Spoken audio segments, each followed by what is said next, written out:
အမဟာဘာမှမထိတာဘူး ဟာလေ ပကံမထိတာဘူးပကံမထိတာဘူးနော် ဟာလေပကံမီဦးနဲ့လေ ပကံယူလဲမမပကံမထိပါဘူးဆိုမှ အ လို့ တိလည်းမနဲ့ပြောကြမှာအေးယူလိုက်ယူပြီးတော့ပြောကြတာရေဘူးရေကွက်နဲ့ ဆက်ပြောက်ဘူးပြန်တော့ 今天我不用不讲。 သမီးစားလေနေထမင်းနေလည်းမယုံဒီတိုင်းပဲသူထမင်းနေ အော် ဘာဖြစ်လဲ လက်ဆက်တာလေး ကောင်းတော့ ဆုံးချုံကောင်ငါ့ကိုဝတ်တက်ပေးမယ်ဆိုပြီးတော့အာ အဲ့ဒီထမင်းစားနေပြီမိအောင်သူရှာသွားမှာ ချက်သွားပဲကန် စတာပရာ ဘာမှမကားနေလဲနောက်ပွင့်လို့မရတော့ အဲ့ဆက်တာကောင်းတယ် လေကနေပွင့်တော့ ဘာလို့ပြဟုတ်ပြီ လက်ကိုမမလည်းငါပြီးရင်ထိသွားတဲ့တက်ကာလာမှာဘာဖြစ်သွားလဲသိလားမ ညကြော် ချာနေလားမသိ ပူပူရထမင်းစားရုံးနေပြီးပဲစားနေတယ် အိမ်မ လုံးလေးဒီလူလားဒီတိရလူလေရောစား စိတ်တိုင်းချက်ပါတယ်ကလေးအတွက်ကတော့9ကြော်နဲ့ 你别那边 ပြီးတော့မြစ်ကြော် ဟုတ်ကိုလက်နဲ့နေရပါလားဟဲ့ ဒါတော့တော့ နေပြရမှာပြော မိုက်ကရိုကနေလက်ဆောင်ပေးလိုက်တဲ့စိတ်လက်ဖက်တင်းဝယ်ပြန်ဖေးပါပါရဲ့ ဒါထဲမှာ အမလေး ဟမ် ဟိုမိုက်ကရိုကပေးတာငါကျေးဇူးတင်ပါတယ် အမ နော်စိတ်လက်ဖက်တွေရော ဟဲ့တော့နီးနေတော့နေပြီတော့ စိတ်သားတွေရောဟိုတကဝယ်တဲ့ညီမလေးဆိုင် ဟုတ်တ လေ ယ် အလက်ဆောင်တွေထည့်ပေးလိုက်သေးရဲ့ ရပြီ မိုက်ကရိုကလေမြစ်ကြော် ငါထည့်ပြချင် မြစ်ကြော်လေးနဲ့အားဆောင် အမေထမင်းစားအောင်ပူပူ 打 ရုံးနေ 妹妹打， ဟဲ့ပြီမ ဒါမြစ်ကြော်အဲ့ကြော်စားပြီမမရွယ်ဖိုင်တင်းစား ဒီပဲဖဲ့ပြရမှာပေါ့ ဟေးနေသမီးလေးနော်နေကိုပဲဖဲ့ခိုင်းရမလား မဟုတ်ဘူး 妹 ဟေး 妈是的，没有烧肉。 အဲ့ဆိုလည်းမသွားနဲ့ဗျာ ကျွန်တော်မကောင်းဘူးဘို့စားလိုက် ဆောက်လိုက်ဖူးဖူးကမှမင်းစားနေ သမီးနဲ့စောချင်တော့မဟုတ်ဘူးကွာဟုတ်လားမလား 我老让人没过。ညာကွာ အဲ့ဒီအဲ့ဒါပဲစားနေထမင်းစားအဲ့ထမင်းနဲ့တို့စားရတယ်ဟာလူလူ ကောင်းနေရောငါအမေဘုဘရုံမလာဘူးတဲ့ ဘာဘာကြီးရ ငါကြော်ည စားလို့ရ ဒါခါပါဟာ ခလေးအတွက် ပူပူစားလို့ထမင်းကထိုက်တော့မှာနော်တိတ်ကြည့်နေရတော့ စား ဟမ်ဒီလိုစားလို့လားစားပြီးအမေလေးမရ အပေဝါတာကိုလာဟာလေးလောက်ထားလိုက်ပါလား လက်နေပေး ဟဲ့ဝသားဖောက်နေတယ်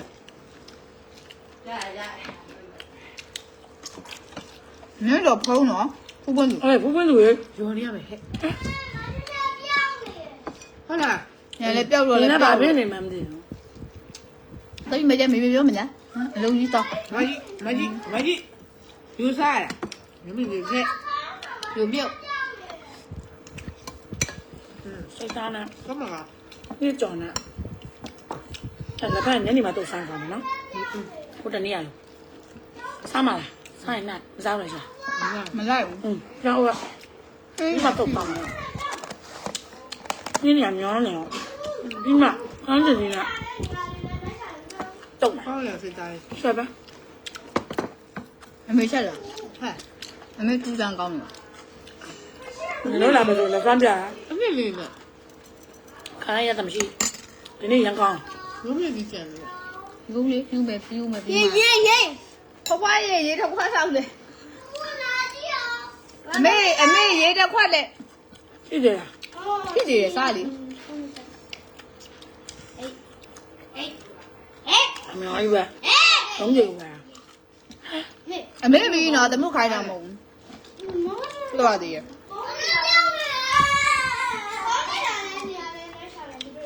တွေ့မသိပဲလူကလူကလာ ဒီကမင်းစားနေကောင်းမစား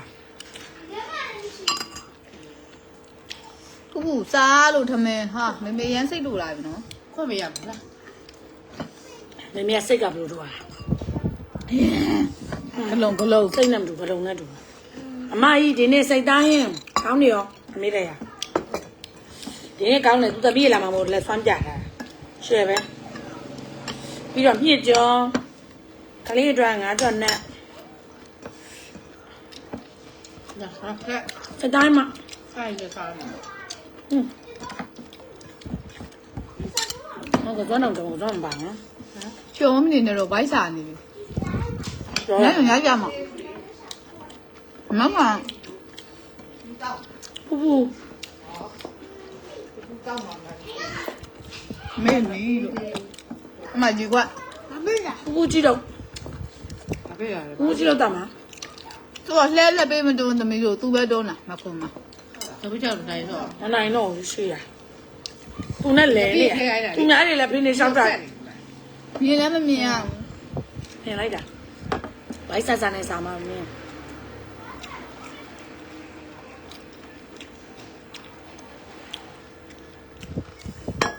တွေးတက်လာမောင်ဈေးဝယ်ပြီး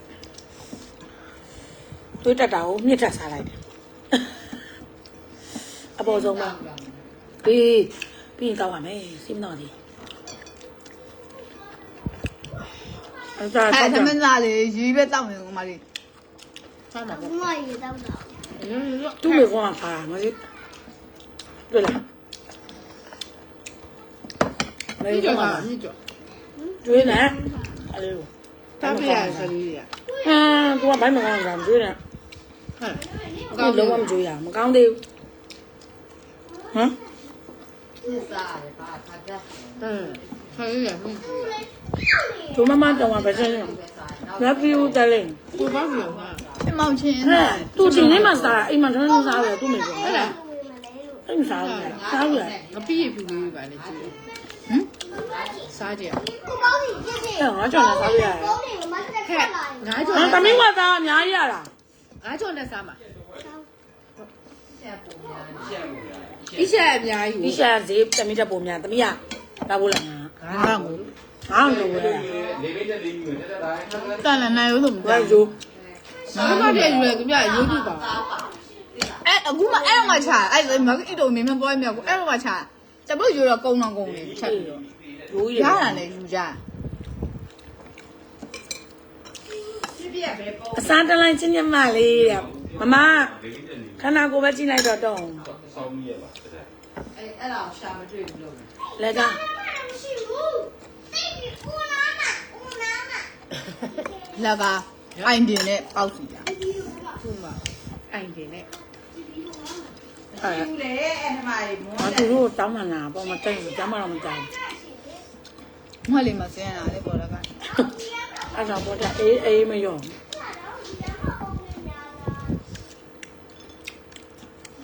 ငါရောစားပါဘူး 宝贝， စားလို့ရစားရ ဆော်ပြီးဟုတ် ခုတော့တောင်း ဘယ် နေ လိုလဲစားဟဲ့ငါရဘာလုပ်နေလဲအဲ့မမရှိပိုက်တာ မဖက်လို့ကပဲရှင်ကျူးမှာ ဩနေပဲစင်စားတယ်ချက်ချင်းတော့ချက်ချင်းရတယ်မမယူပို့တယ်အကျော်တွေနဲ့နို့တော့ပဲမြင့်ချိုးတယ်မယ်အခုတွဲမယ် ခံကားရ မြင်တာပေါ့ ငါစားမှာ မြင်တာပေါ့ရောက်တာနဲ့ပတ်ပဲ 啥这种？ တို့စားလိုက်ဦး အဲ့အရင်မကြွေးနဲ့မစားချင်ခလေးအန်ထွက်မယ်ဇွတ်ကြွေးနေ ရောက်ဒီထားလိုက်တော့ သူကမစားချင်တော့မကြွေးနဲ့တော့လေကံလာမမ ကိုကအဲ့လိုဖြစ်ပြီးတော့မစားတော့ဘူးထမင်းသိ သူချင်းဝလေသူက အာစီ သူကအခုမှပြန်လုပ် ကြက်ကြော်ဆိုနှစ်တုံးလော်တရီကကြက်ကြော်နှစ်တုံးစား ဒီမှာမတရားဘူး မတရားမကြည့်ရမဟုတ်တော့သူစားတယ် အဲ့တော့အဲ့ဟာ အဲ့နေ့ရလို့အဲ့ဒါစားမပေါ့ဘူး ဒီပဲပြောရတယ်အာလီကြော်ရော အဲ့မှာကြော်ရဟာလို့စားပြီးတော့ကြော်ရဟာ ဘာလို့တော့စိတ်သားနှစ်ကျော် အဲ့ဒါ2005လားတကယ် အဲ့လိုပြောရ ဒီတော့ခဏရအောင် ဟိုသမီးတို့နာမ2005 တန်းတယ် ဘာဝဲတော့အဲ့လိုမပြော ။ဘုရားပေါ်ပါရိုးရှင်းတယ်။ယေရှုပါမမ 你叫你干啥 ။တကယ်ကောင်းနေရော 怎么样吧？ ကိုလည်းချင်းဝယ်တော့တော့မယ်တော့ ။ဟဲ့။ဟာဘေးနေရဓမ္မရိုက်လာရှင့်။အဲ့ဒီဟိုတက်အဲ့ဒါဝယ်တဲ့အကောင်မလေးပြောလိုက်တယ်မိသားစုက ဟာ ။အင်းငါပြမယ်။ရှစ်တောင်း။ဟိုကောင်းတယ်30ပါလေကျန်တလားစား အဲ့ဟိုက30ပဲ ။14ပဲပါလာတယ်14တုံး ဟုတ်လား ။ဟုတ်တယ်။ဘူးရကြီးပဲ။ဟိုကဘူးလေးကသေးသေးလေးငါပြမယ် အမားတွေဒါဝယ်ခါနဲ့အစမ်းကောင်းတာနာမည်ရမ်းရနေရတယ် အဲ့ကိုတော့ ငါမဟုတ်ဘူးလို့ငါညမငါရှင်းပြတယ်မဆိုငါတပွင့်ရိုက်လာတယ်အတူပြောမေးနေ အဲ့ကိုတော့ ညော်လေးကောင်း ကောင်း ဒီစားကောင်းရော ဟိုင်းစား လုံးဝကြီးကြံနေလောင်းမှာ ဝယ် တော်ပြီ အနှုတ်ကြလား တခုပဲကြံတော့ ပြစားရကြောက်တော့มันจะကြောက်ကြတယ်မကုန်တော့ဘူး အမေတို့ တမီးကအဲ့လက်ဖက်ရည်စားခြင်းသေး ငါမတော့ပေးမလေခန်းချင်နေတာဟိုနေရလေ ပဲမြင့်စားခြင်းပလာလာနဲ့အီဇာကိုလည်းစားခြင်း အဲကြမှာပလာတာနဲ့ဒီဝေးစားတော့နည်းနည်းတော့ကုန် တော်ရင်မြန်စေချမ်းသာမတွေ့ရကြပြီတဲ့ငိုးရလားမရွာအမလေးရန်ကုန်မှာပူချစ်ပူအိုက်ပူရမမတရား ငါးကြောင်အေးနော် မနဲ့ဝေလီဝေလင်းတော့အေးရ အေးဘူးလားတောင်းနေမှာအေးနေ ငါမအေးမနဲ့ဝေလီဝေလင်းတော့ဆက်အေးရ ဟာညအေးနေ အေးရလို့ခံရ အေးနေတမျိုးအောက်ထမှာအေးနေ အမကဂလုံးလာမရကောင်းလိုက်တာရစားလို့ကောင်းလားအမေကြီးလက်စားပြစိတ်သားကောင်းနေ စိတ်သားကောင်းတယ်လေ အားလည်းမတွေ့ဘူးအေးအားအောင်လို့ငါပြောတာပဲ လို့အနစ်ပြောင် အမေအားလို့သူ့သမီးရလာမမို့လက်စားပြဟာအဲ့လိုမကောင်း လေးတွေကြံ့တာဆိုတဲ့မြန်မြန်ထဲ အမေမနာနဲ့လေချက်တော့ ချက်တော့လို့ချက်တော့နေရမမထဲ ခါတိုင်းကြံကြူမဟုတ် ကောင်းတယ်ဆိုင်လိုပဲ ဒီနေ့စိတ်သားကောင်းနေရောသမီးရလာမမို့လို့လက်စွမ်းနေပြတာခါတိုင်းကြုံကောင်း ဒီပကံဒီအိစားဟုတ်တယ်တော့ရှိ အဲ့ဘက်ကပေးရ ညစားပြီးတက်မယ် ပဲမြင့်စားမလား မပဲမြင့်တက်ခဲ့လိုက်အချိုးခါတက်လိုက်အမယူပေးတာပဲမြင့်စားမယ်ပဲမြင့်တို့ပို့လာဟမ် စားတော့ညမစား အဲ့လိုလည်းမစားဘူး ကစုံးခုပဲလိုက်တာမြေအဲ့ဒါ ဒီမှာရွာတယ်ဗာမျိုးရွာတယ်။မမပူချင်တာပဲ ရွာရပို့ဘူးလေမြောကောင်းတာ ။အောင်လိုက်တာ။ဒါတိတ်မှာ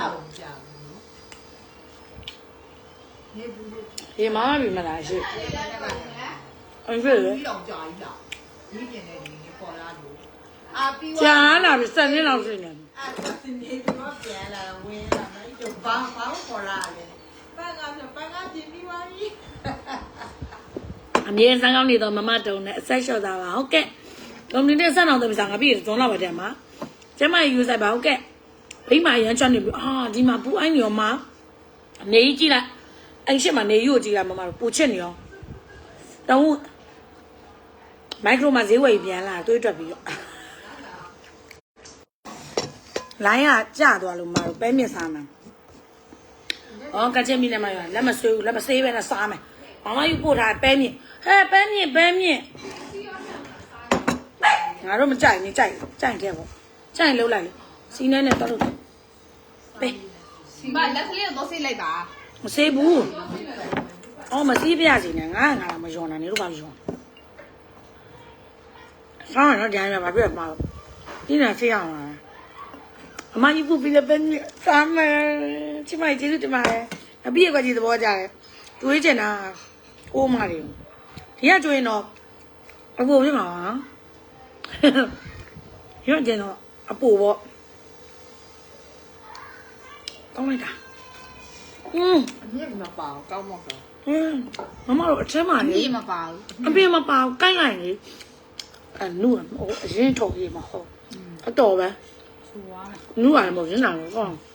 ထမ်းမြင့် ကားကောင်ကအတဲမှာအမြင်နာအမြင့်မပါဘူး တပြက်တစ်ခါထည့်သွားတလားလောက်စားတစ်ခါပြုံး နင်တို့မထည့်ပေးပါဘူးဒီမှာပဲဝတ်စား အားထည့်သွားမှာပေါ့ ထည့်ပေးပါဘူး ရောက်စားရစားမှာ တမီး တွေးတော့ပါဘူးညောင်ကြရဲ ဟုတ်တယ် မလို့ ဒီကနေ့ပဲတတ်တာပဲမတည့် ပြုံးနေရမှာဆို ပြုတ်နေမှာစိုးပြင်း မစတားရဝိတ်ကမှကြောက်လို့အမှန်တမ်းပြောရင်တော့ဝိတ်ကချနိုင်ကောင်းဆုံးမှတော့မှမချနိုင်လို့မအမှန်တော့ကျမ်းမာရေးကြောင့်ရှုတော့ကဆိုရင်တော့ကြောက်ရတယ်နောက်ပိုင်းပြောပြပါတော့ကျမ်းမာတော့စားချင်တာစားမယ်မကျမ်းမာမှဟိုကစားချင်တရားစားချင်ဆိုစားမရဘူးဒါပေမဲ့တန်ဆေးလုံးပေးလေပေါ့မတော့တန်ဆေးလုံးပေးမဟုတ်စားချင်စားနေမှာ ဘယ်ခုနောက်ပိုင်းတော့နည်းဆောင်တယ်ပဲမရပကံကြီးဒီဘက်ကိုဝယ်လိုက်ပါလားတုတ်ကြီးညမမရောရှာပါ ညာရက်ပြုတ်သွား တော့你看咱们今天白面弄的真的，一样 这 的， 边的泡上高啊，啊， ပြုတ်ပဲဖောက်တာပုံမွေးတာပါ 不没，刚那个，真的，咱们刚才不泡，这刚得来点的，这刚人咱那个，咱们泡，可以当年的嘛家，一定都是还，就是也对面注意啊说，对了，本路的少你说了没完呢，也没说了没变进家，这边有你帮这边嘛说的， ဆက်ချက်အိတ်လေဆက်တဲ့နေရာမှာအေးသူကငါသွားတာမသိငါအိတ်နဲ့ကြားတယ်တရဲကကြည့်ကိုလိုမီးပိတ်ပြီးတော့ဆောက်ပြီးထုံပြီးတော့အေးဖဖားလည်းဘယ်တော့လာလိုက်တာလဲကြားလာပြီးငါဒီမှာအေး 后来好小了，马路上的没事，看呀，说看了，好了，不有你看，哎，你有那也没标的，我，刚走啊，蹦走啊，就是走啊，对，都没有两标，你也 anniversary 的，谁呢？啊嘛了没啥，也没办。但是ဟုတ်တယ်လေငါစီမှာတက်လာသူ့ရဲ့မင်းသားဆောင်မှာစီလေးပါတယ်မမဒီမှာ 10နှစ်တောင်နဲ့ဒီမိန်းမ စီစားလေးပါတယ် တက်အောင်လို့တော့မဆုံး စီစားလေးပါတယ်မမလက်ကတော့ပြည့်တယ်ညစ်ပါ ရှိပြီလေ မင်းတော့ 2015တဲ့2015 ဟုတ်တယ်ဆို ဟုတ်တယ်ဆို ညနောက်ကြတော့မှာငါးရင်လုံးတော့ ငါဥစားပြီးလိုက်တယ် ဟိုဤတော့လို့ညီမရအကြည့်ရကွယ်မယူနိုင်တုံကယူချင်းနေပြီအကြည့်ရမယူအဲ့နာနောက်ကားယူရဆိုလဲနောက်ကားကြော်တက်တယ်ဖြစ်အောင်မယ်အဲ့နာတုံးကဘယ်ရမယ်တုံးအရင်ယောက်ျားယူလိုက်တယ်တုံးယူပြီးတော့အငယ်မယူတာအငယ်မယူပြီးအကြီးမယူတာဇက်တိုက်ပဲနော်တန်းနဲ့တယ်နော် တနေ့ဟုတ်ပါဘူးတို့နေရာမှာအာ ညိုညောက်ကတန်းနဲ့လေ ခြားလိုက် ဒါ တာ မှငါ တစ် နှစ် နှစ်တည်းဖြစ်မှာဘူး အေးဟုတ်တယ် ပြောချတယ်သူကဆိုရ အဲ့ဒါဤတုံးကအရင်ဖောက်ပြီးတော့ယောက်ျားယူပေးလိုက်တယ်အဲ့ဒါမှတို့လိုက်ယူကြတော့မဟုတ်တုံးကလေဒါပေမဲ့ကိုယူချင်တယ် तू ကမယူ အမက2014လားအဲ့ဆို ဟုတ်တယ် อืม ဟုတ်တယ်ဒါပေမဲ့ဆံဟာမအောင် ဆက်ချ အဲ့ဆို तू ခွဲတာနင်းနဲ့ငါနဲ့တူတာ ဘာလို့ 15နှစ်လာပါ ငါဆက်ချ ဟုတ်တယ် 你也说了吗？ အမ15နှစ်လာပါအမလည်းလည်းနေတော့17လပါ အဲ့ဒါပေါ့နည်းတူတူပေါ့ငါနဲ့တူတာလို့အာတမစကားကိုခိုင်းရ မင်းပြောင်းနေမှာ နင်ကနောင်နေမှယူရလေ ဟုတ်တယ် အော်ရုပ်ပြမလားလေလို့လေ 那他们那边来， ဟုတ်တယ်တနေ့တည်းဖြစ်မှာဆိုနောက်နှစ်ကူလိုက်တာ မမလို့လည်းတနေ့တည်းပြမှာနင်လည်းယူဖို့တနေ့တက်ပါသုံးနှစ်မှမလားမနောက်တော့ 看人家那都 ဟုတ်တယ်ရောက်တယ် အရာ 拿不 အဲ့ 了。 ကိုယူစီရ အား ဒီ ရော ပါကိုယူရတယ်ယူရင်ယူတဲ့ရင်ယူတာဒါရင်လည်း ကောင်းနေရောဟုတ်ပါ 咱们也搞做鱼啊， ဟုတ်လား 你 အဲ့ဘာလို့ယူပါလဲမသိဘူး သူကငငယ်လေးနဲ့ယူပါအရှံ သူက25ပါယူတာ ဟုတ်တယ် ငယ်ရပဲလေသမီးယူပါ30ဖြစ်နေ သူက25 တော်တော်နော်ဒီလိုနော် အမေလူတိတ်မကွာပဲမောင်းနေသမီးလေးအတက်ပဲကွာလူကအနေထားကြည့်လိုက်တိတ်မကွာ 不录你的 ဘ。လို့အနေထားလဲသင်ခန္ဓာကိုကြည့်မလားဘလို့ကြည့်ချင်ကောင်းသွားတယ်နိခန္ဓာကိုပြစ်တောက်ကြည့်နေဘလို့ပါကြည့်ဟောငါတို့လူတွေပြောချင်တာငါအဲ့လိုပြောချင်တော့ရလက်ခံတယ်လေ 这个嘞， ဟဲ့သွားခဲ့အောင်မရှိတော့ ပုံသွားပါပြီရှင်ရောက်ဒီဆောင်တာရောက်တော့တက်လာ 这种多， ဘယ်ရလဲသွား 真的， ဘယ်တော့အမနာမည်ဘလို့ခေါ်လဲ 也是了喏。 ဒီမှာအကြီးတော့မသိ ဒီတော့ငါပဲ အမေမေလေး ကေခိုင်းနဲ့သူကကြတော့နာမည်ကမတူကေခိုင်းအငယ်မအီရှန်အီတောင်ကအီတုံး ပါသေးတယ် ဟောထားလိုက်ပါတော့ ထားလိုက်ပါနေရတယ် 这我 ကေ 是的， ကေခိုင်းအီတုံးကအီတုံးအောက်ကတယောက်ကအီရှန်အဲ့တော့အမကြီးကိုအီပန်လို့လိုလိုက်မယ် 啊，一百， အီဒီ 你那嘛不对啊？你那你那， ဟုတ် 喏， ကေခိုင်းဒီခိုင်း 意见不高。 ဘာအီတယ်မကောင်းမရမ်းကောင်မရမ်းအီရှန်အီတယ်မကောင်းနဲ့ဒီမှာအီတယ်မကောင်းလေ ဒီကကောင်းတယ်လေအကြီးလုံးပဲလုံးဒါမဲ့ချီသွား မကျုံ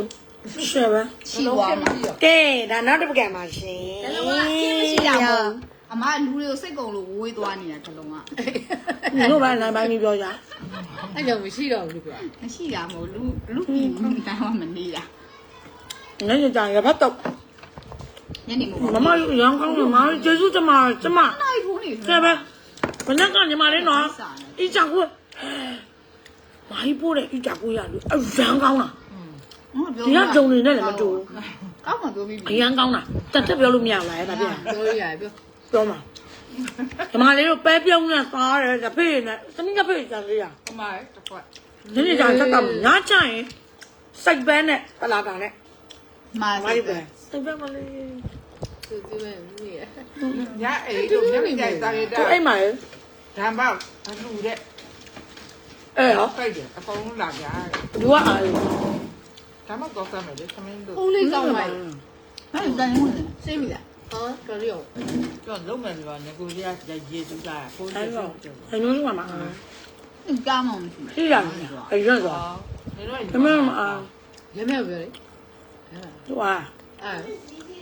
ဟုတ်တယ်လိုက်ပို့မှာပါအဲ့ဒါ ဓမ္မတော့ ဓမ္မောက်ဆိုတော့ ခမင်းလိုပဲရှင်းမှာစားလို့မရအောင်စေးစေးဟာဒီနေ့လည်းမရအောင်လေသူကနင်းရင်ချက် ကြီးသေးလား တို့နှစ်ယောက်တယောက်ကလုံးစားပြီး အဖေမစားနဲ့ ဟို တ က မီး မှအပေါ်မှာရက်စင်ရှိနေတဲ့အချိန်အပေါ်နှစ်ပြည့်လေတော့ဟိုကမှဆင်းလာလို့ငါမင်း ဟောအေးအဲ့ဒါသူတို့မသိဘူး မကြအောင်စားဟဲ့ဒီရေစိတ်ကဟဲ့ ကစားမလား ဟဲ့ငါပြောတာငါ့ကိုကြည့်တာ ဟဲ့ပြည့်ပြည့်ဆင်းလာအောက်မိကြတော့ တက်ပြတော့မလို့ ပုံနေပါ မင်းသမီးမစားဘူးလား ဘာလို့မစား ဝဲလာကြည့်နေ မင်းသမီးမစားတော့ဘူးလား တုံတော့အားကြောင့်မရလို့အမ အားမှာပေါ့အေး မင်းအဲ့ညီမတယောက်ရချင်တယ်မမတုံတော့ညီမရအဲ့လိုမျိုးတော့တိုက်တယ်ဟိုရန်နေပါရင် အဲ့နေဘူးရဲ့ ငယ်ဖြစ်ပါရဲ့ ငငယ်ရောက်ပြီလေကြီးတော့ ဒီကြောင့်လည်းတော့ချာ ကြီးနာတော့မဖြစ်တော့ဘောနော်အဲ့လိုမျိုး မိုက်တော့ဝိုင်းဆိုင်ဖြစ်စုနေတော့ ဟောပြီးတော့နန်းချင်းခံတနာပါပုံစံကြည့်တော့နော်ပါဇက်လေးဆွတ်တတာလေးနဲ့ ခံရ မင်းတော့တုံကြီးမြတ်ခံရတာမမတို့မသိလို့ဒီတော့ကအလက်ဆိုတော့လေအဲ့ကြောင့်တုံပြောဘူးတယ်မလားသမီးတော်မှဟိုအလက်မမွေးဘူးဆိုတာလေငငယ်တော့နှိမ့်ဆက်ကြတာတုံကပါဇက်ကတော့အာဖရနဲ့ပြောဟိန်းတုံတို့ညီမတွေရမ်းလူကြီးမဖြစ်ဘူးဤတုံတို့ညီမတွေမဖြစ်တယ်လို့ဤတုံတို့နဲ့ယူထားတဲ့ယောက်ျားတွေကလည်းမဖြစ်ဘူးသူတို့ကပိုးတော်တဲ့တယ်အဲ့လိုမျိုးတွေပေါ့နော်တဲ့တယ်သူတို့ရလည်းတဲ့တယ်အခုဒီမှာဤတုံတို့ရဲ့မျိုးဆက်တားတွေသမီးတွေတူတွေတူမတွေကလည်းလုံးဝ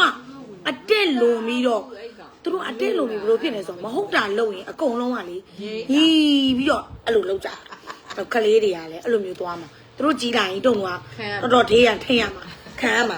တုံတော့ခံရမှာအဲ့လိုဖြစ်ပူအဲ့လိုမျိုးတော့လေမမအဲ့အကြောင်းပြောတာတော်လေယောက်ျားလေးနှစ်ယောက်မွေးဒါမှမဟုတ်ရင်မိန်းကလေးနှစ်ယောက်မွေးယောက်ျားလေးနဲ့မိန်းကလေးဆိုရင်အဲ့ဒါတိုင်ပင်မော်လည်းမရတော့ဘူးဒါမှမဟုတ်တချို့ကလေးစားတယ်ချစ်တယ်သားဟိုလေမနှုတ်ရောက်ပါလေသူ့တမင်းနဲ့သူ့သားလေးဆိုရင်အရန်ချစ်တာသူ့ညမကိုတော့လေအဲ့လိုမျိုးတဲ့မိတ်တုံလိုက်ကိုတဲ့တူရကီကနေကဲနိုင်ငံပေါင်းကချစ်ကြတော့ချစ်လိုက်တာတုံတော့မရဘူးဒီမှာလေအထဲလေးဝင်ဘူးတယ်တဲ့မမကျေးဇူးတင်ပါတယ် ဒါကားမှာရ ဝယ်ဘူးကျေးဇူးတင်ပါတယ် ကားရ အဖေမစားလားလေ မကြည့်တော့မမြင်ရဘူးပါကျေးဇူးတင်ပါတယ် သမီးမစားဘူးလားမင်းစားရဆယ်ရနေရ မကြည့်ရနေမကြည့်မနေနိုင်တဲ့ကျေးဇူးတင်ပါတယ်အစားတောက်တွေတိတ်မကောင်းဖြစ်မယ်တဲ့ဘာနဲ့ပဲပေါက်တက်တော့မယ်တုံးမမတုံးကလေဘာစားစားရှယ်ပဲအရန်ကောင်းအဲ့လိုမျိုးတွေနဲ့ပဲတုံးကစားရင်လည်းခဏကိုကလေဒီလိုကြီးပိုင်းနဲ့ပါလာပအိုးနီလို့ပဲအနေဘူးတွေကပြန်လာ ကောင်းလေးတာ ပိုင်းရရဲနေရော ပုံတက်တယ် ညာလိုင်းကျသွားတယ်နော်ဟုတ်တယ်မလွှင့်နေတန်းတန်းနဲ့ကျသွားတာမမရဲ့ပြန်ဝင်လို့လည်းမရတော့ဘူးအားကြောင့် ဟုတ်တယ်နော် ဟာယူရန်ကောင်းတာပဲမကြီးရကျေးဇူးတင်ပါတယ်အေးညီတို့လည်းဝိုင်းမဲ့စားနေဝိုင်းနေကြ ရေးပါ သူ့တွေပဲပေး ထိုင်ရနေကြည့်နေရဤတုံတို့လေဒါလေဤတုံမှာပို့ရောနော်ကြည့်ရပါကြည့်ရ ကြီးတာပေါ့ ရေးရှိတယ် ဒီအဲ့လိုမျိုးတွေပို့ပြီးသွားတဲ့ခါကျရင်ဤတုံတို့တိုင်နေနေမဟုတ်ဘောနော်အကုန်စား စစ်ချက်ပေးရမျိုး ဤတုံရဲ့အမျိုးတွေရောဒီအိမ်သားပတ်ဝန်းကျင်ကမပေးရသေးဘူးပေးရအောင်မဤတုံခွဲချမ်းဖို့မအားနေဘူးအဲ့လိုမျိုးအဲ့ကိုမှဟိုကုသိုလ်ရအောင်နော်ဟိုအခါငါပို့အများကြီးပြလို့မအားတော့တိုင်နေတယ်မကုန်ဘူးပြီးတော့ထမ်းမြင့်တွေပါကြားတယ်စက်ကြထားရင်ပုတ်တိုင်ပါပြုတ်သွားမှာလို့အဲ့ညပြီးတော့ပေးမယ်ပေးတာပေါ့နော် ဒီမှာအိမ်နေပေးရအောင်အိမ်နာကျင်ပေးရတယ်ကလုံးမုံမာပဲမြင့်ပါတယ်တမင့်ပါတယ်ဇီတိပါတယ်မနေ့ကစနွင်းပါတယ် မစတော့ပဲဒီ အကျန်းဘက်ပါတယ် ပေါ်ယူ ပဲချပါတယ်နှစ်ပြန်ကြောပါတယ်လက်ဖက်ပါတယ်ဂျင်းပါတယ် တလို့မြည်နေရ ညစ်ချောက်ပါတယ်အဲ့နောက်နေ့ကျညစ်ချောက်တော့မယ်ညစ်ချောက်တော့မှနှမ်းနဲ့တမယာသီးညစ်ပြီးတော့မြစ်ချောက်ပြုတ်ပြီးတော့တုံမယ်မမတို့အာရုံစားပြမှာညစ်ချောက် အရန်ကောင်း ဟာ မမလိုက်မကြည့်ရမနေနိုင်ဘူးချစ်တယ်ဒီတော့လည်းမကြည့်ရမနေနိုင်မချစ်တယ် နဲနဲ မိုင်းကလည်းတကူရင်းကြီးမှာပဲမိုင်းတို့လည်းမှာပဲ ပြောရပြောရင်အနည်းတော့သူမဲမလို့တယ်နေရတဲ့သူ့စီကတောင်းပါလားတယောက်တော့ဝယ်မှာလားပြောတယ် တက်တော့ယူမယ်လေ ညနေခင်းကြိုက်ကလေးကိုအဲ့ထက် ပဲမြင့်စားရင်နဲ့အစားမစုံစေနဲ့ဟုတ်ကဲ့မမအဘိမစားတော့ဘူး ရင်းကြီး ညနေလောက်ကျမှလက်ဖက်တော့စားမယ် ရင်းမဟုတ်ဘူးမနေ့ကလုံးနေမှာခေါ် အော်ဖတ်ထုတ်လား တဲတလုံးမီကြော်ပြီနော် ကလေးတွေ ကြားလားဟဲ့ဘယ်လိုသွားမှာလဲနေရှေ့ရတွေ့လား ဖတ်ထုတ်မိုင်းတုံလုံးတက်တယ်လေလုံးတက်သွားပြီ ငါတို့ကလေးကိုမလည်းကြာပြောတော့အဲ့ဒါ အမေမိုင်းတုံလုံးတက်တယ်လေဖတ်ထုတ် မစီနဲ့စားနဲ့ အမေပြောပြပါ ရှယ်ပဲ ဒီကအမေနဲ့တို့သားလေးပဲထည့်လိုက်ရင်လည်းအဲ့ဒါလေးကလည်းဒါပဲ တုံးသေးပြီးတက်ပြီးမို့လောက်ထက်လို့ခိုင်းညာကိုနဲ့လာလုံးလုံးကျွေး ခလေး ဖတ် က ထုတ် လည်းတော့ကား ဖတ်ထုတ်လည်းပြောမနေပေါင်းတာပေါင်း အမေပေါင်းတာလား အမေအဟိုကနေတော့ပေါင်းပြီးရောကြာကြီးပဲ အဲ့ဒါပေါင်းတယ် အမေပေါင်းနဲ့ အမေပေါင်းတယ်မို့အပြုတ်ဦးကွာစကားလေးရှိရမှာအပြုတ်ဦးကပုံတယ် ဟာ ဟိုလေတုံးဟိုဦးလေးလေ အဝါဦး မကောင်းတော့ ဘာမှဖြစ်ဘူးအဝါဦးပေါ်မှာစကားလေတန်စကားတင်လိုက်ပြီးအဲ့ပေါ်မှာတင်လိုက်လေ လိုပဲရ ရတယ် ခွေးပြုတ်မကောင်းတော့ ခွေးပြုတ်တဲ့ဦးလေးရ ဒီလည်းမပြုတ်တော့ဘူး ဟဲ့ဟုတ်လားအမရှိရပါအဲ့ချောင်းလေးလာနေပြီနော် အဲ့ဦးလား အဲ့ကောင်းတယ်လိုက်ပါလား အန်တီပါတဲ့ဟုတ်ကဲ့ជីជីဟုတ်ကဲ့အန်တီတင်တယ်အောင်ဝိုင်းတော့ရနာမကြည့်အောင်ဤတော့ရတူတွေတူမရေ အဲ့ဂျွန်နီဘူးထုတ်တာဟာ ညပေါ်လာတယ်မိတ်တုံယောက်ျားတော့ secret တဲ့။အော်ညပြမိတ်တုံယောက်ျားရဲ့ secret တဲ့။အဲ့လိုတွေစားနေကြပါတယ်အမတို့ခွန်တွေကိုကြည့်ပါ။ကြီးတီးရပါမကြီးတီးတစ်လုံးလုံးပြလိုက်အောင်။အမနေထိုင်ညာဒီကောင်းထိုင်ဆောက်ဆောက်ကြီး။ကြီးတီးတစ်လုံးကိုဒီလိုကြီးကြီးတီးတစ်လုံးကအဲ့လိုကြီးပါ မသိဘူးဟိုမဟုတ်ဘူးခေါ်တာဆောဆိုရ ။ပြင်ငါပင်ကစားမယ် တမီးတောင်းကြဲရွေး ။နည်းနည်းမဲ့တာမရွေးဘူး။မကြီးတီးတစ်လုံးလုံးကြီးကိုဟဲ့ဒီကြီးတီးကကြီးကြီးရော ဟုတ်တယ် အများကြီးပဲပါလားကြီးတီး အမေဟိုအောင်လို့ပါတော့ခုမှကတ်တာငါအကုန်ကတ်လိုက်ခေါင်းလုံးမအစုံမဲ့မင်းလည်းကိုင်းမဲ့တော့ကျန် အောင်း စားလေလူရိုးကြီးတီးမဟုတ်ကြီးပန်းနေ ဘာလဲသမီး အတီးဖေးရသည်ပဲဖြစ်ဖြစ်ဟိုအောင်လေစတော်ဘယ်ရီလိုမျိုးလုပ်ပေးပါ ဘာကြီးလဲ ဟိုအောင်လား ကျွတ်ကျွတ်လို့လို့လေ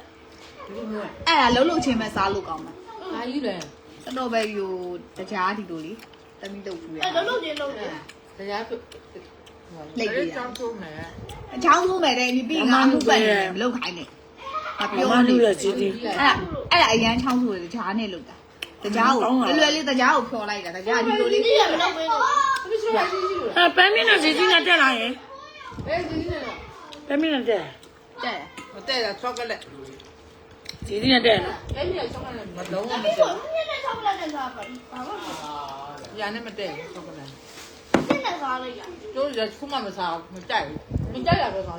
အာ ညမစား ဘိုက်ကိုတင်းကာဝါပြီးတော့လေ ဒါလေးဘူးလေလား မတရားဒီကြီးအောင်ရောက်သွား ဒီ တယ် ဆက်ကုန်နေလားခဏလေး ရှယ်ပဲမမလူပဲ ဘာသီးနဲ့လုပ်ပြ ရဲဆက်ကောင်းပါရဲ့ချောကလက်နဲ့ပဲမြင့်မတက်ဘူးမကြီးတုံးနဲ့ကလေးတွေစားနေတယ်လို့ပဲရဟုတ်မကလေးတွေမစားဘူးမမပဲမြင့်တုံးလို့မစားကလေးတွေကကြီးတီးစားနေသမီးတွေကရေချက်ကြီးတော့ကြီးတီးကိုလည်းလေဟိုကပြောရတယ် မစားဘူး ပဲကြီးလို့ ငါလည်းတော့ရအောင် တက် မသမီးလောက်ခိုင်းရင် ကလော ။ဘာကြီးလဲ ဟဲ့ဒီမှမရှိတာ ။ဟိုဘယ်မှမရှိ ရှိ ဘူး တဲ့ဒီနဲ့လုပ်တယ် ဘယ်ရှိလို့လဲဘယ်ဒီမှမရှိ ။အဲ့ဒါလို့မရဘူး ဒီစီဒီနဲ့မရဘူး တရေကြီးပဲရှိ ဘယ်ဒီနဲ့မရ ဒီလေးလည်းချောင်းတော့မှာဒါနဲ့တော့ တကြားလေးကိုဖြိုးပြီးတကြားလေးစတော့ပဲ ။စတော်ဘယ်ရီပေါ်လာပြီ။လှုပ်ကျွေးမယ်။နည်းနည်းလေး။အခုစတော်ဘယ်ရီစပေါ်တယ် တကြားကို ဒီစိတ်ဆိုကလုံးမှာပေါင်းနေပြီစော်ပဲ မရောက်သေးပါဘူးမပေါ်သေးဘူးမတွေ့သေး ဘာလို့မတွေ့ရမှာလဲဒီမှာတော့ရန်ကုန်မှာတော့ဈေးထဲမှာ30ဒီမှာတော့ရောင်းနေပြီ ဘူးရေးစီစီရဘယ်လိုသွားမှာပတ်ကဲနေလား ပက်ကက်ရမှာလောက်အားရရမှာပက်ကက်ဟုတ်တယ်ပတ်မကက်ကိုကြကိုရှင်မယ်ပက်ကက်ရမရှိတော့ဘူးတုံနှိမ့်ဆက်တာတီးလို့သူတို့တွေအမတို့ကြားဘူးလားပက်ကက်နဲ့သွားလေ အခုနေပြီ မကြားတော့ကြားဘူးမှာပေါ့အဲ့ဒါဒီမြရာကြီးပက်ကက်အခုကကြာသူတို့တွေကိုတောင်းကပက်ကက်ပေးရတာပက်ကက်နဲ့သွားတာဘာဘာ အဲ့ဒါငါတို့ကရှုံးတယ်လို့မိန်းမတွေကတောက်လို့မတောက် ဘာလို့ရှောင်းရမှာလဲဘယ်သူမှမရှောင်းနေလို့ဒီမနေလို့ယောက်ျားနေလို့ကလေးဘယ်သူမှလို့ရှောင်း တိုင်တောက်ပေါ်မှာတောက်လို့လားမတောက်ပဲနဲ့ တော့ပါဘူး အဲ တုံလေကမောပက်ကက်နဲ့တယောက်3သိန်းခွဲနဲ့တွားတာတမိသားစုလုံး ဈေးထဲမှာသွား ညီ စား မမိသားစုအမမိသားစုပက်ကက်3သိန်းခွဲအဲ့ဒီမှာသူတို့ဘာပဲပြောလဲဆို ဈေးထဲ လေ မှာမစားလဲဟိုတယ်ကကျွေးနေရတယ်ပဲ ဟုတ်တယ်မမဈေးတဲ့ရင်ကြက်တော့အငယ်မကြွေးဘူးအကြီးမလည်းကြက်တော့ကြတယ်အကြီးမအဲ့လောက်မကြက်ဘူးဟုတ်တော့ချီးတာလို့လားမသိဘူးတိတ်မဖြစ် နေ ဘူး ဆိုနေဘူး အငယ်မမရအောင်နည်းနည်းစားမအောင်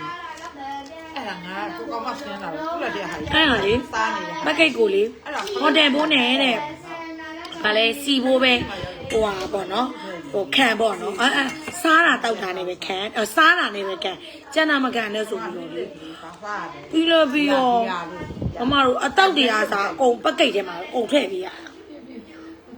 အဲဒါလေးစားလိုက်ပါတော့မကြည့်အောင်တုံကုန်ကုန် စားနိုင်တော့ နှစ်ပကံရှိပါ အမေကောက် နင်တို့အထမ်းဝင်နေရ အဲ့ဒါအဲ့ဒါ ပူသွားတယ်ကြားတယ် သူညမနဲ့ဆိုတယ်ကျူးစမ်းတဲ့တဲ့နေ အယုတ်တွေကြည့်ရတယ် ခေါင်းရှော့မယ် အဲ့ဒါကြောင့်ပြီးအဲ့ဒါပြီး ခေါင်းရှော့မယ်ပြပြပမာလဲ ရေလဲချိုးလိုက် ကောင်းတယ်ကောင်းတယ် ခေါင်းရှော့မှာအေးခေါင်းရှော့တော့ဝင်မပေးနဲ့သိလား ဝယ်ပေးမယ်လို့ငါပြောပြီးသားလား အမရဘူးနည်းနည်းကြိုက်ဟော အမှန်ရောတော့နောင်ဝဲ ပြလိုက် ဖြောက်နေမိုင်းတော့မှားလိုက်တခါပုံဝိုင်းလာနှစ် အေးတဆုပ်ဤတော့ တဲ့ကြမနေ့ခရမ်းသွားဖို့နည်းနည်းကြအဆူသူတို့ကလည်းဒါမှသွားနိုင်ဘူးတဲ့ဟိုဘုတ်ဖက်ငန်းခေါ်လို့မင်းလည်းလက်ထဲကိုသွားမှာ တဲ့ ပထမသူသွားမလို့သိနေတော့အဲ့နာစပိန်အိမ် နှစ်ထုတ်ပဲကြံတော့နော် အေး အေးဘာလို့ပြောလာကုံအောင်ပုံဝိုင်းတောင် အေးတန်မယ် တန် ဟိုဘောက်လေးလိုက်တော့4000ရှိတယ် အေးလို့ လောက်မယ်အခုတောက်လိုက်မယ်လေ အမလက်ထွက်ဖို့ကြီးပဲ လန်ထွက်ဖို့မဟုတ်လေအခုယူပေးပြီသူ့ခေါင်းရှော့ပြီသူ့ပေါင်းစည်းနေပြီသူလုပ်ပေးလိုက်မှာလေငါပေါင်းစည်းခုံမှာဆုံးသူကြောက်ပြီးတော့သူ့သူ့ရဲ့ပေါင်းစည်းကပကင်နဲ့ယူရမှာရှင်းအောင် စမုံလေး အဲ့ဒီကတော့သူနဲ့ညာလေးရေးရတယ်လားရှမ်းလျှော်မရဘူး အမအခုစီထဲမှာအမပတ်သွားမှာနဲ့အမခလေးချောင်းဘူးကသူတို့ပေးဘာမှမကြံ ဟဲ့မပို့တော့လေပြီးပြီလေတ တ လ လင်း င်းလာ တလင်းလာနေလေ ယူနေလား တလ နေ င်းဝင်နေပြီတလင်းလာ တတိဝနေလေးသွားအောင်ပါ အေးလေ သွားပါဘယ်သွားမှာနော်လိုက်ပါ တာပြီးတာ မလိုက်လားကိုကြီးရဲ့မျက်တို့နဲ့သွားမှာကိုကြီးနဲ့သွားမှာ ခိမမေးကြည့်ရောသွားမယ်သူသွား ဖြင်းနေရငါခလေးနဲ့ ခလေးတွေ ပို့လို့ ဟုတ်တယ်အဲ့ပြန်လာပေါ့ဟဲ့ ဓာမောင်းနဲ့လည်းသမီးနဲ့လည်းမတည့်ဘူးစားဘယ်လိုမှမသွားဟင်းလိုက်တော့ ဘ